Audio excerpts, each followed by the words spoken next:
जो पार्टी ब्राह्मण और राजपूतों के हित में काम करेगी उसी को करेंगे। और अगर दोनों पार्टियां ने नहीं किया तो हम नोटा की तरफ भी जा सकते हैं। जो भी हमारे प्रतिनिधि टिकट मिलता है जाति के आधार पे और मंत्री बनाए हैं जाति के आधार पे, लेकिन वहां जाकर के वो अपनी जाति को और उनको भूल जाते हैं। कभी भी उनका जो शोषण हो रहा है उसके बारे में विधानसभा, लोकसभा, राज्यसभा, विधान परिषद वहां कहीं वो बोलते ही नहीं है हमसे हमारी बात। जब उनको गरज होती है तो हमारे समाज के बीच में आकर के कहते हैं हम आपके हैं। राजस्थान में इस साल चुनाव है और चुनावी लहजे से हर वर्ग, हर समाज अपनी अपनी दावेदारी पेश कर रहा है या यूं है कि अपना शक्ति दिखा रहा है। इसको लेकर हमारे साथ राजपूत और ब्राह्मण समाज के प्रतिनिधि मौजूद है, इनसे बातचीत करते हैं। इन्होंने मल्लिकार्जुन खड़गे जो कांग्रेस के राष्ट्रीय अध्यक्ष है और जेपी नड्डा जो कि बीजेपी के राष्ट्रीय अध्यक्ष है, उनके नाम पत्र भी जारी किया गया है। उसमें क्या लेटर में क्या लिखा है उसको लेकर क्या मुख्य तौर पे मांगे आपकी? हमारी मांगे मुख्य तौर पे राजस्थान में ब्राह्मण और राजपूत समाज बहुसंख्यक समाज है, लेकिन इन 75 सालों में हमारा नेतृत्व जानबूझ के खत्म किया गया है। इस बार हम लोगों ने बैठ के सोचा कि हमारा शोषण बहुत हो चुका, तो अब हम हमारी जनसंख्या के अनुपात में दोनों पार्टियों से 70-70 सीटों की मांग करते हैं। 200 सीटें जिनमें से 59 तो आरक्षित हैं और 141 में से हम 70-70 सीटों पे प्रतिनिधित्व चाहते हैं। ये हमारी मुख्य मांग है भाजपा से और कांग्रेस से। जो पार्टी ये मांग हमारी मानेगी हम उसका समर्थन करेंगे, अन्यथा हम दोनों ही पार्टियों के खिलाफ जाके नोटों का प्रयोग करेंगे। जब लेटर आपने लिखा था क्या बातचीत कुछ हुई इसको लेकर, या राजस्थान के जो प्रतिनिधि है या जैसे कि सतीश पूनिया बीजेपी के है और गोविंद सिंह डोटासरा कांग्रेस से कुछ बातचीत हुई इसको लेकर? हाँ, उनसे जब हम देने गए थे तो साधारण बातचीत हुई थी और उन्होंने कोई विशेष उत्साह तो नहीं दिखाया, क्योंकि वो पार्टी के आदमी तो पार्टी के दृष्टि से सोचते हैं। लेकिन अभी जो हमारे ठाकुर साहब ने बताया है इसमें एक चीज और हम जोड़ना चाहेंगे कि आने वाले समय में जो 59 आरक्षित सीटें हैं राजस्थान की, उस पर चुनाव लड़ने का हमारा अधिकार था 61 तक, 1961। हम उस अधिकार को बहाल करवाने के लिए भी बिल्कुल एडामेंट है। वो अधिकार हमें वापस चाहिए। अगर वो लागू हो जाता है तो देश में जो जातिवाद के नाम पर विष फैल रहा है, हमारा पूरा विश्वास है वो हमेशा के लिए समाप्त हो जाएगा। राजपूत और ब्राह्मण कौम बहुत ज्यादा है और संख्या बल के हिसाब से क्या लगता है कि किस पार्टी की ओर जब लगातार जब राजस्थान में कांग्रेस बीजेपी का धारा चलता आ रहा है उसको लेकर किसी जाति के खिलाफ किसी तरह का विश्वमन नहीं किया जाए। सौहार्दपूर्ण वातावरण रहे, प्रेम से रहे, जिस तरह से गांव में हमेशा रहते आए हैं उसी तरह से रहे। जाति, धर्म, भाषा और के क्षेत्र पे जो है बांटा जा रहा है वो नहीं बांटा जाए। अंदर से ये कहें बाहर आकर के हमारे समाज को बांटने की कोशिश कर रहे हैं, ये नहीं बांटे। अगर हमें वोट देने का अधिकार है तो हमें खड़े होने का अधिकार भी होना चाहिए। आप बांटने की और तोड़ने की बात कर रहे हो, आप ही तो ये कह रहे हो कि ब्राह्मण समाज को और राजपूत समाज को प्रतिनिधि मिलना चाहिए, बाकी समाज फिर कहाँ जाए?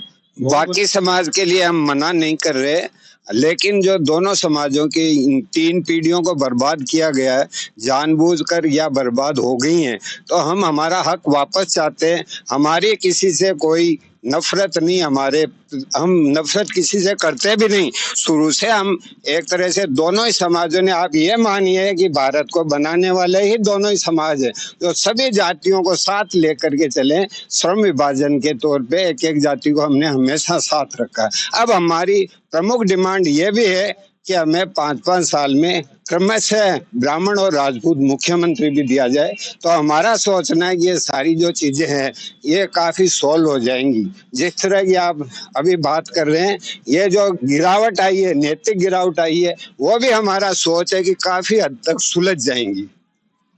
राजस्थान में इस साल चुनाव है, किस पार्टी को ज्यादा अपना रुख अख्तियार करेंगे ब्राह्मण और राजपूत समाज? जो पार्टी ब्राह्मण और राजपूतों के हित में काम करेगी उसी को करेंगे। और अगर दोनों पार्टियां ने नहीं किया तो हम नोटा की तरफ भी जा सकते हैं। देखो मैं बस्सी तहसील में रहता हूँ। बस्सी तहसील के इर्द गिर्द जो तहसीलें हैं उनमें मैंने अक्सर देखा है कि वैसे तो इस समय जो चल रहा है ऐसा राजनीति, पहले मैं राजनीति करता था लेकिन ऐसा कभी नहीं देखा। विशेष रूप से वैसे जनरल कास्ट को यहाँ से निकाल के, जैसे झुंझुनू, बीकानेर, मतलब सबको यहाँ से निकाल दिया, लेकिन विशेष रूप से ब्राह्मण और राजपूतों को टारगेट किया गया है और उनको सबको यहाँ से निकाल दिया। वही लोग ट्रांसफर कर दिया, सब कर्मचारी अधिकारियों का, वही लोग यहाँ बचे हैं। वर्तमान सरकार ने? हाँ, वर्तमान में ही हुआ है, पहले भी होता था लेकिन पहले इतना नहीं था, आज तक ऐसा नहीं देखा। ये जो हुआ है ये वो जो सुप्रीम कोर्ट का फैसला था उसके बाद जो आपस में SC ST आपस में विवाद हुआ है उसके बाद में ये माहौल देखने को मिला है कि आपस में जातिवाद का बहुत तगड़ा जहर घुल गया है। आज तक भारत की आजादी के बाद में राजपूत और ब्राह्मणों ने कभी जाति की बात नहीं की, कभी मांग नहीं की, कभी राजनीति नहीं की। जिसको भी बना दिया वो ठीक है, लेकिन मजबूर होकर के जो अत्याचार हो रहा है और जो माहौल बन रहा है, उन सबको देख के मजबूर होकर के और हमें एक होना पड़ रहा है, हमें एक होकर के ये मांग उठानी पड़ रही है। किसको बनाएंगे मुख्यमंत्री? मुख्यमंत्री ब्राह्मणों में से किसको बना? राजनीति, वो राजनीति पार्टियां सोचे भाई। उनके जो कोई भी ब्राह्मण, जैसे पहले ब्राह्मण का लेते हैं, कोई भी ब्राह्मण उनके टच में हो या उनकी पार्टी में जो सर्वे सर्वा हो, वो जिनको बनाना चाहे पार्टी उसी को बना सकती है। आपको नहीं लगता कि जब ब्राह्मण समाज का प्रतिनिधि जो कि विधायक बनता है, विधायक बनने के बाद विधानसभा में पहुंचता है, विधानसभा पटल तक पहुंचने के बाद उसको सरकार के ऐसे जो बड़े जो एक तरह से कहें कि नुमाइंदे होते हैं, वो उसको दरकिनार करके एक पद देकर वहां तक उसको खाना पूर्ति कर दी जाती है। हालांकि उनमें एक रहता है कि खींच रहती है कि उनको उस पद तक नहीं पहुंचाया, मंत्री तक नहीं पहुंचाया। लगता है कि ऐसे कोई विधायक जो आपकी नजर में हो, जिनको अभी तक कांग्रेस और बीजेपी सरकार ने संतुष्ट नहीं किया, या मुख्यमंत्री इस स्तर तक पहुंच गए थे लेकिन फिर भी नहीं बनाया? नाम के बारे में तो मैं नहीं बता सकता। मैं इतना मेरा निवेदन है कि जो भी हमारे प्रतिनिधि टिकट मिलता है जाति के आधार पे और मंत्री बनाए हैं जाति के आधार पे, लेकिन वहां जाकर के वो अपनी जाति को और उनको भूल जाते हैं। कभी भी उनका जो शोषण हो रहा है उसके बारे में विधानसभा, लोकसभा, राज्यसभा, विधान परिषद, वहां कहीं वो बोलते ही नहीं है हमसे हमारी बात।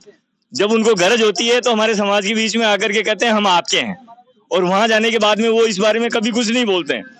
जो वेबन से फैल रहा है उसके बारे में कुछ नहीं बोलते हैं। जिनके वहां पर गांवों के अंदर या शहरों में या जहां भी जिस जगह भी उनके ऊपर अत्याचार होता है, उनके पक्ष में बोलते नहीं है। वो कहते हैं साहब हमारे वो जाति का ठप्पा लग जाएगा।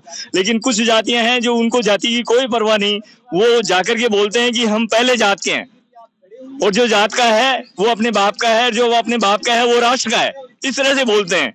और वो सारा काम अपनी जाति के लिए और अपने धर्म के लिए करते हैं। जबकि जाति और धर्म के आधार पे मत बांटो, योग्यता का ध्यान रखो। योग्यता की तरफ किसी का ध्यान है ही नहीं, और जब योग्यता पर ध्यान नहीं है तो ये देश रसातल में जाना तय है।